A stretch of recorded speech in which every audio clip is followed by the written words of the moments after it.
Hello, and welcome to the Masters Showcase, a Masters Conference series. The Masters Showcase is a series of recordings of discussions with industry leaders within the legal community. We will be getting started with today's chat in just a moment, but before we begin, a few program details. My name is Kevin Clark, and I'm an attorney in Dallas, Texas, and I'm head of the Litigation Support Department at Thompson Knight, as well as chairman of the board of the Masters Conference. And I'm the host of the Masters Showcase. Please note that the views expressed by all parties on the Masters Showcase belong solely to the participants themselves and do not necessarily represent the views or opinions of their organizations. And now to get started with today's Masters Showcase. Today's guest is Rich Robinson, who is also in Dallas, Texas. I was able to meet Rich over 3 years ago when I moved from Washington, D.C. to Dallas, and he has been a great friend and resource during my transition to this new community. So I'm happy to introduce Rich, who can join me today on the Master Showcase. Hi, Kevin. Thanks for having me. Yes, definitely. Thank you for joining me virtually from our homes. So I want to start off today. The story of how you got to where you're at today is really interesting to me. I think actually and is somewhat motivational. It can be motivational for other people and whatnot. So let's walk through, what's your background, Rich? So it's a long story, so sit back and relax.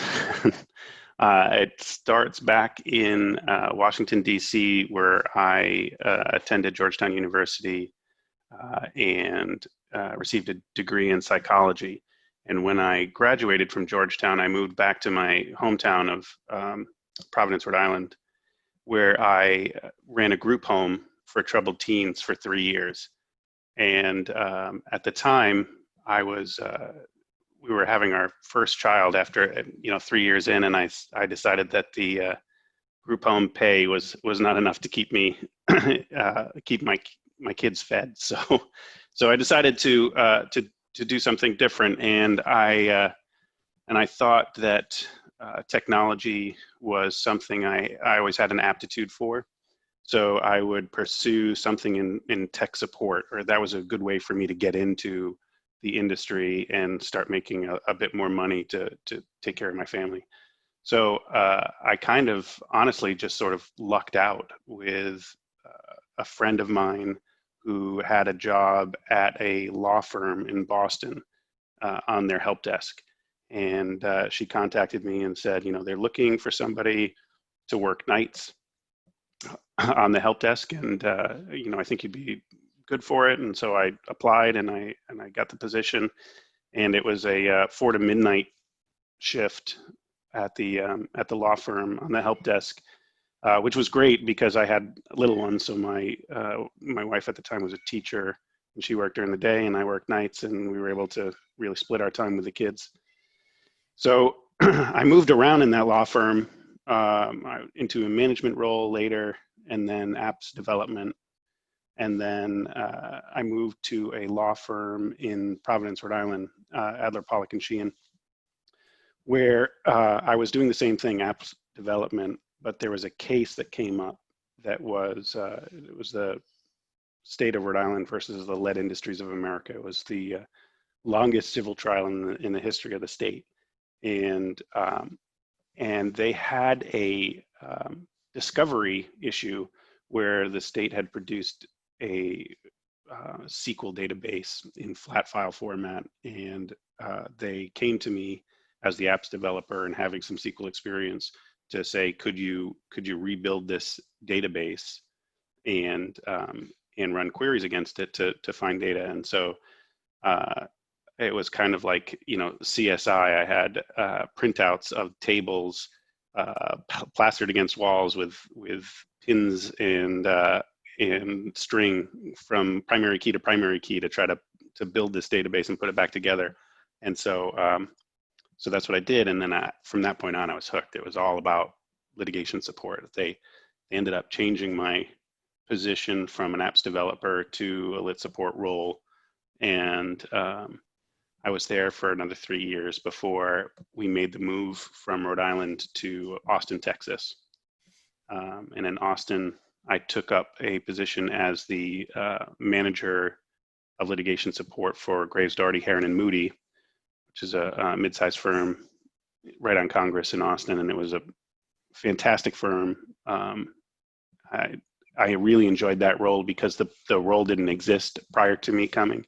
I had to build the department, and so we purchased software. We brought some litigation support in-house, and summation. We're a summation shop at the time. So then, after a few years in Austin, we decided that as much as fantastic as Austin was, as cool as that city is, it wasn't an easy place for us to raise a family. So we ended up moving to Dallas, partially for the opportunities for myself, and partially because it was just easier on the commute. And I was commuting an hour each way to get to downtown Austin. So Dallas was less expensive, more opportunities, better commute. So we moved up here, and I was lucky enough to have a relationship with Dwayne Lights at the time. Dwayne, when I reached out to him and said, "Hey, I'm moving to Dallas, and do you know anything?" And he said, "I've got a position that I want to create, and I think you'd be great for it." So he created this role of eDiscovery specialist at Jackson Walker, and I came in and filled that role, and it was a great opportunity because what he allowed me to do was test all the different kinds of eDiscovery software. Right, so this is around 2008, 2009. Relativity is really relatively new on the market. Mm-hmm. We're looking at predictive coding is coming. We're looking at native review. Jackson Walker was at the time a ringtail shop, and so that was their standard. eDiscovery practice. Their lit support practice was to put everything into ringtail and host it there. But I was tasked with finding new and interesting ways to approach data. That's where I met the founders of Mind's Eye. We tested tunnel vision. Lots of kind of new cool tech. So that was an awesome opportunity for me. And then I took an opportunity to move into the vendor space. I call it my walk on the dark side.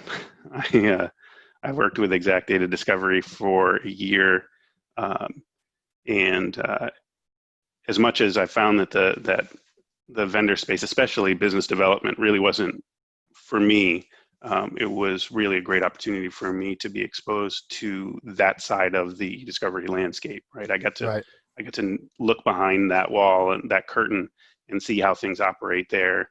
I was able to see margins and understand why they charge for certain things, certain ways, and how they handled processes, which were in a lot of ways much more advanced than what we were doing on the law firm side.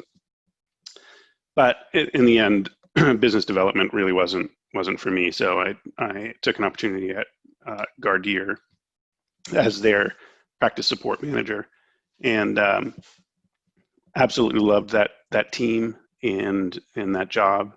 And I was only there for really about 2 years, but it was a great group. It's just that at about that time, JCPenney came calling. They basically cold called me off of my LinkedIn profile, and they said they were looking for somebody to do eDiscovery and information management. And that was really interesting to me because this is a topic that at that time, so this is back in 2012, I was having conversations with thought leaders in the workspace, in the eDiscovery space, about how information management or information governance was a pretty clear pathway for eDiscovery professionals, because it was at the time, they were modifying what was content management into knowledge management, and then information management. And the thought was, what a lot of people were doing was just taking the old librarians as the libraries were going away and converting them into knowledge managers. And that worked to some extent, but it also had some difficulties because a lot of those people were not really tech savvy. And eDiscovery professionals, having the background we did in rapidly changing technology and problem solving, we were really well fit to it. So I met with JCPenney, and in fact, I told them that I wasn't interested, that I was happy at Cordier, and but I was very interested in the role, and I wanted to talk to them about it. And so I sat down with their AGC of litigation and their AGC of ethics, and we had a long, I think probably 2-hour interview with those two individuals. And but it was really more just a back and forth. And what are you really trying to accomplish here? Let's look at your job description. And I sat with them and I talked through it, and we ended up modifying the job description to be more along information governance guidelines rather than just record retention and then eDiscovery.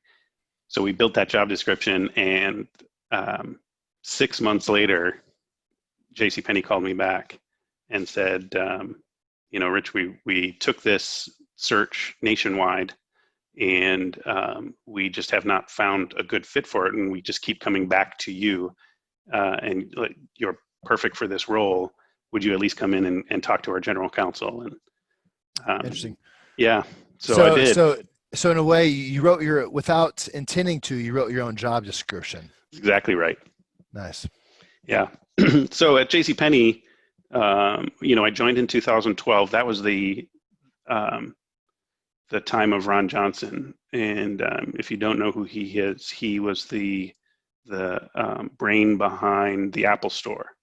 And he was hired to be the CEO of JCPenney to bring them into current times, right? He was going to modernize JCPenney, and he had some fantastic ideas, and I absolutely drank the Kool-Aid. I thought he had some really cool ideas.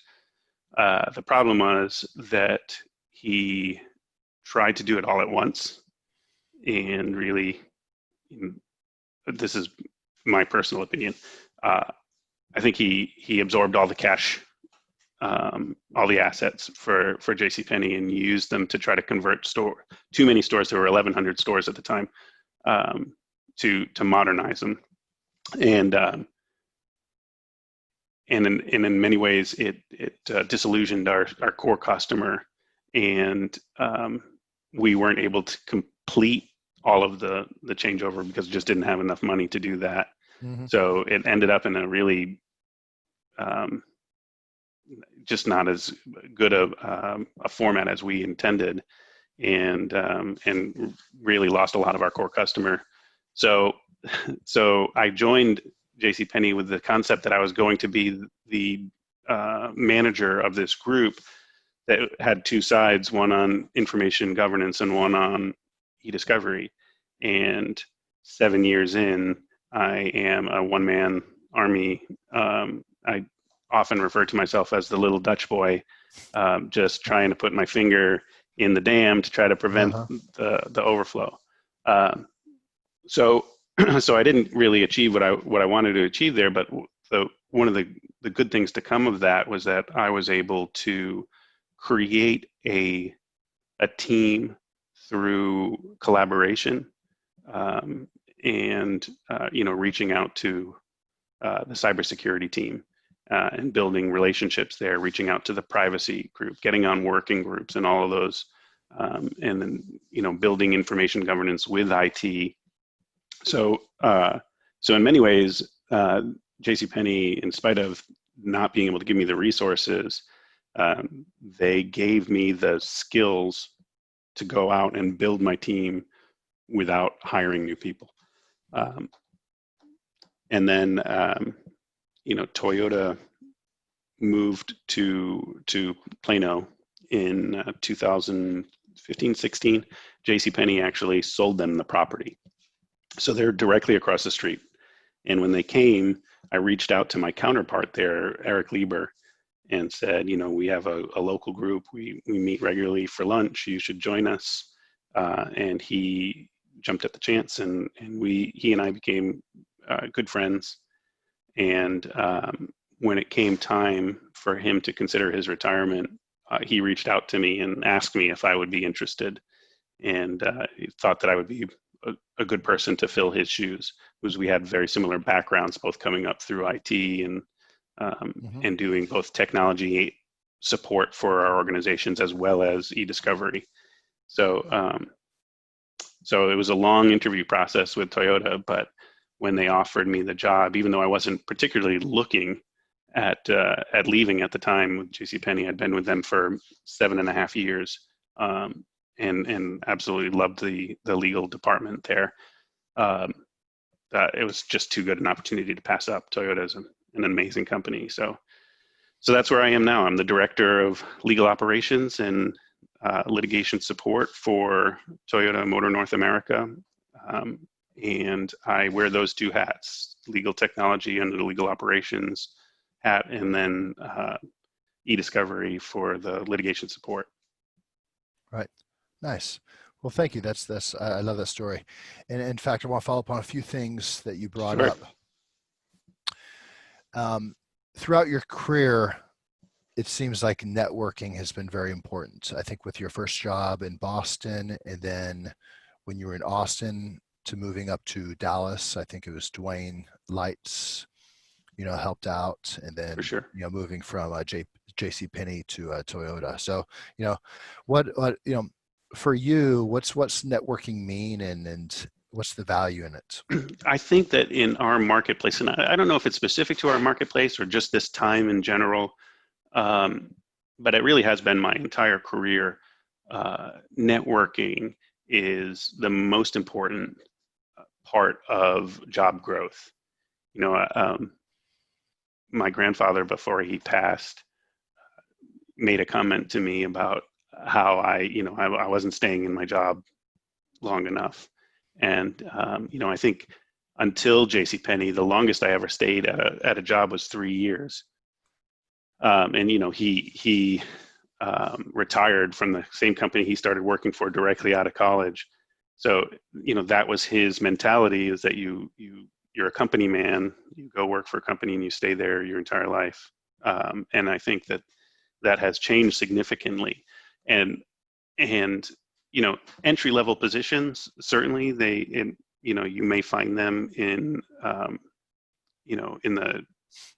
LinkedIn jobs market, or through whatever Glassdoor or whatever application or industry that you're looking at, you can find entry-level positions. But once you get beyond that, I think that networking, honestly, for me, it's been the only way that I've found new jobs. In fact, the move from Providence, Rhode Island to Austin was funny, because it was through networking. It was through social media, actually, that my wife had posted that we're moving to Austin, and that I did eDiscovery, litigation support, and does anybody know any positions that are open? And not only says something about Austin, the person who reached out and said, we have a position in our law firm, and it sounds like Rich would be great for it. We'll fly him out here, but I don't want Rich to come out for one job interview. So let me look around. And she found me a second job interview. Wow, that's pretty impressive. Yeah, and the second job interview was with Graves Doherty. So I took the other job. But it's really, networking has been a huge part of my career, and I value it a great deal. And at this point, I feel like I've reached sort of the pinnacle of where I want to be in my career. I'm not thinking about what's next for me. Outside of Toyota, I'm thinking about how I can grow the role within Toyota, but that's it. But I still have a great deal of value for networking, and that's part of the reason why I join these networking groups, because I think now that I've reached this level, it's incumbent on me to then start helping other people. And Right. and so I do a lot to try to mentor younger people in the industry, or help my peers if they are reached a point where they are looking for something new. So I think that that's a really incredibly important piece of our community, our industry. Right. And, following up on that, yeah, I think obviously career development and professional development is so important to you. It's what words of wisdom would you have for the younger generation of maybe what can they do to continue to develop and to continue to develop professionally, and how can they grow? Yeah. So obviously, anytime that you have the opportunity to attend conferences, seminars, webinars, any of those where you might have material that is interesting to you, go for it, because there are always two parts to that. Maybe not so much the webinars, but anytime it's an in-person conference or panel, local discussion, you have the opportunity to learn a little bit, and then you have the opportunity to meet other people in the industry. And I always find that to be generally as important, if not more important, than the panel discussion itself, because the panel often gives you some insight, but it's the discussion afterwards that Right. really helps drive it home. A lot of times you might hear something in the panel discussion that is relevant to you, but only sort of tangentially relevant.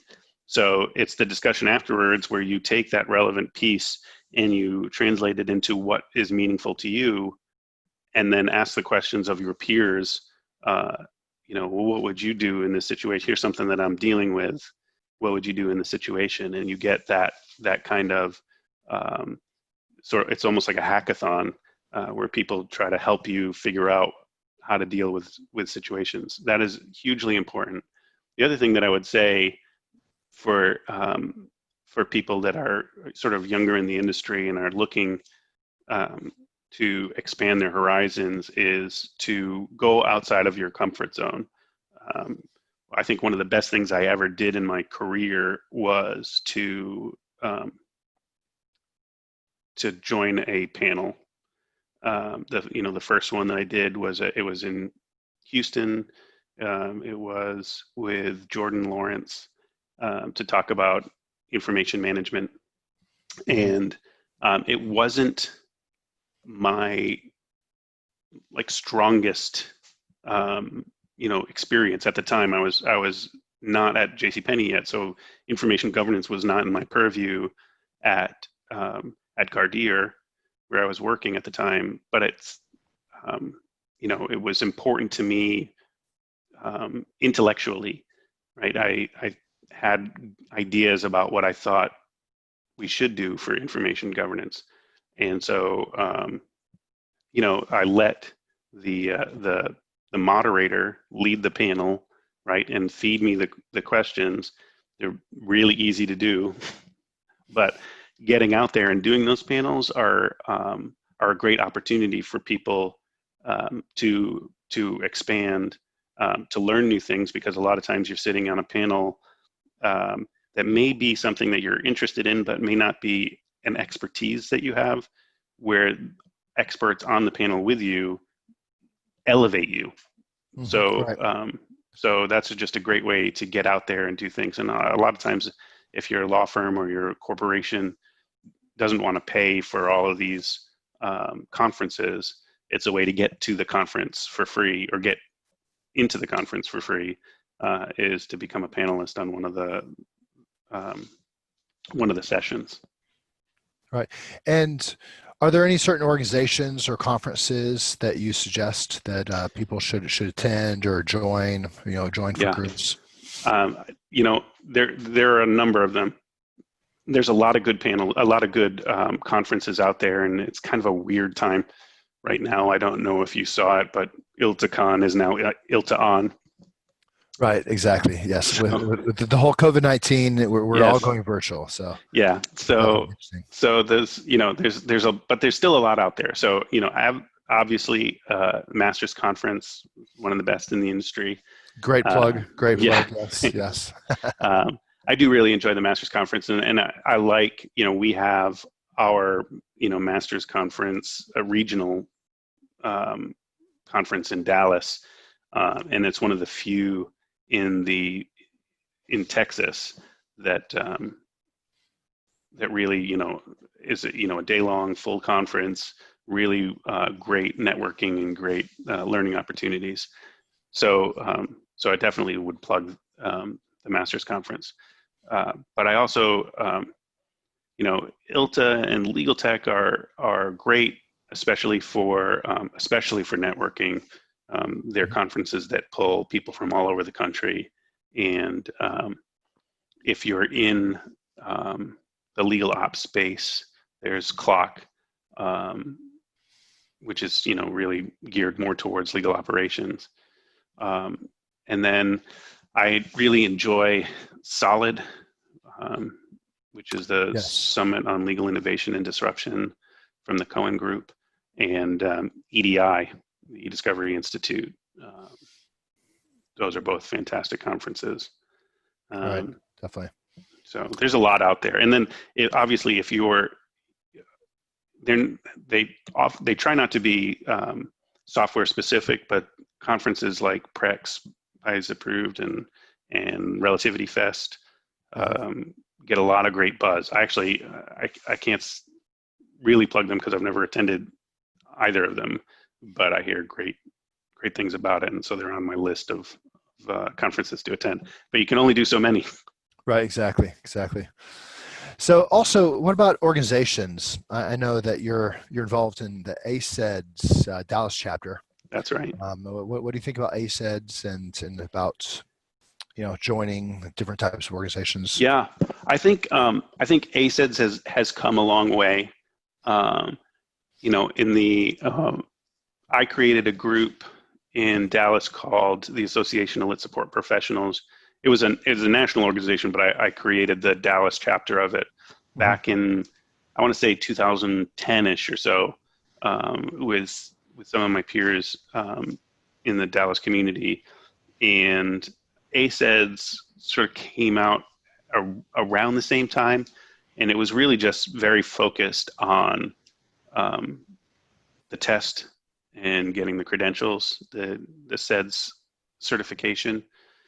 And so at the time, I was not a huge fan of them because I thought that, credentials is just letters after your name.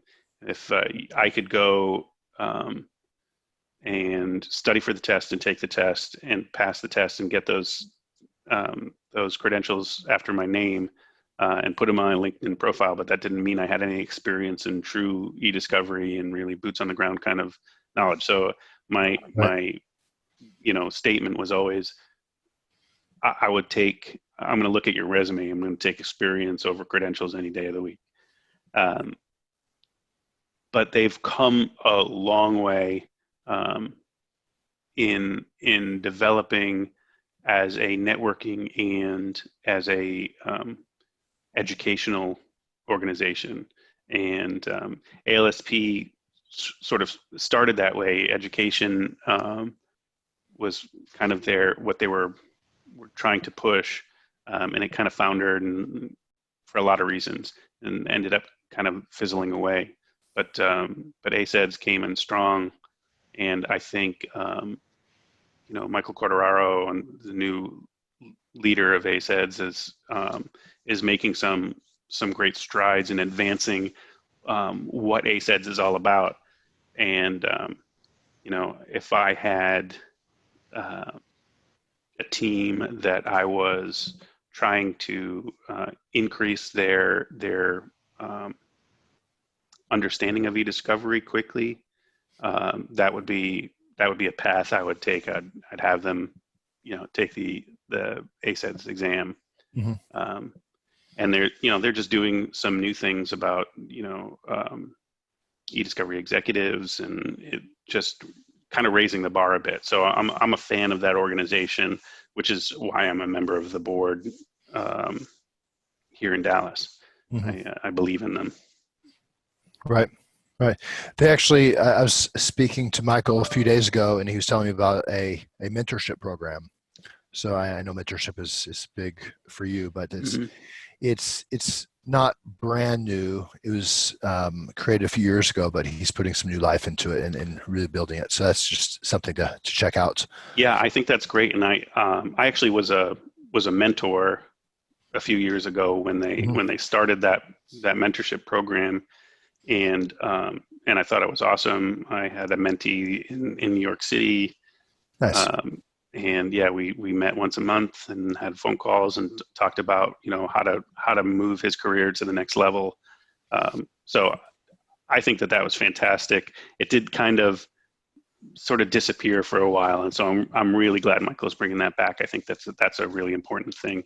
And I'll mention too, just in terms of mentorship, EDI has a mentorship program that is or has been traditionally or historically specific to minorities.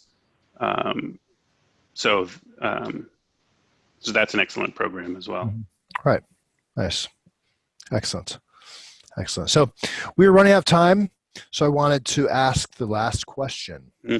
Rich, any final thoughts to share? As I think about the current situation, I want to encourage people who have been affected by COVID-19, and that can be in a lot of ways. I have friends who have lost their jobs. I have friends who have been furloughed, and I have many friends who are still in their roles, but find their roles very different than what they were 6 months ago. And so what I would like to tell people and encourage you to do is to snap yourself out of any malaise that you find yourself in, and get out there. There are people in the industries like yourself, Kevin, and me, and others who are here for you, who are would take the call, would take the LinkedIn contact, and listen to what you're going through and help you through it. There's a ton of web content that's happening right now, so to the point that I'm starting to have to turn things down and be really specific about what I become part of, because there's almost too much. But get out there and learn about what other people are doing, and push yourself outside of your comfort zone to get to where you need to be, whether that's in a new role or just changing how you're currently approaching your existing role.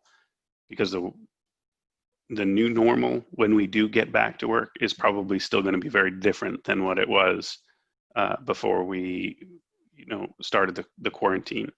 So I think that you have to be prepared for that change. You have to embrace the change and go after it. All right. Well, thank you. Those are some wise words, and I agree wholeheartedly. Thanks, Kevin. Please, reach out to anybody. Reach out. We're here to help. For sure. And connect and network. It goes back to what we were originally talking about, network. And sometimes that networking is literally positive support and being able to talk things through. So, sure. Well, thank you very much, Rich, for joining us, and thank you for sharing your thoughts and your wisdom. I really appreciate it. And thank you all listeners for listening today to the Master Showcase. Have a great day. Thanks, Kevin. Always a pleasure. And thank you, everyone. So take care.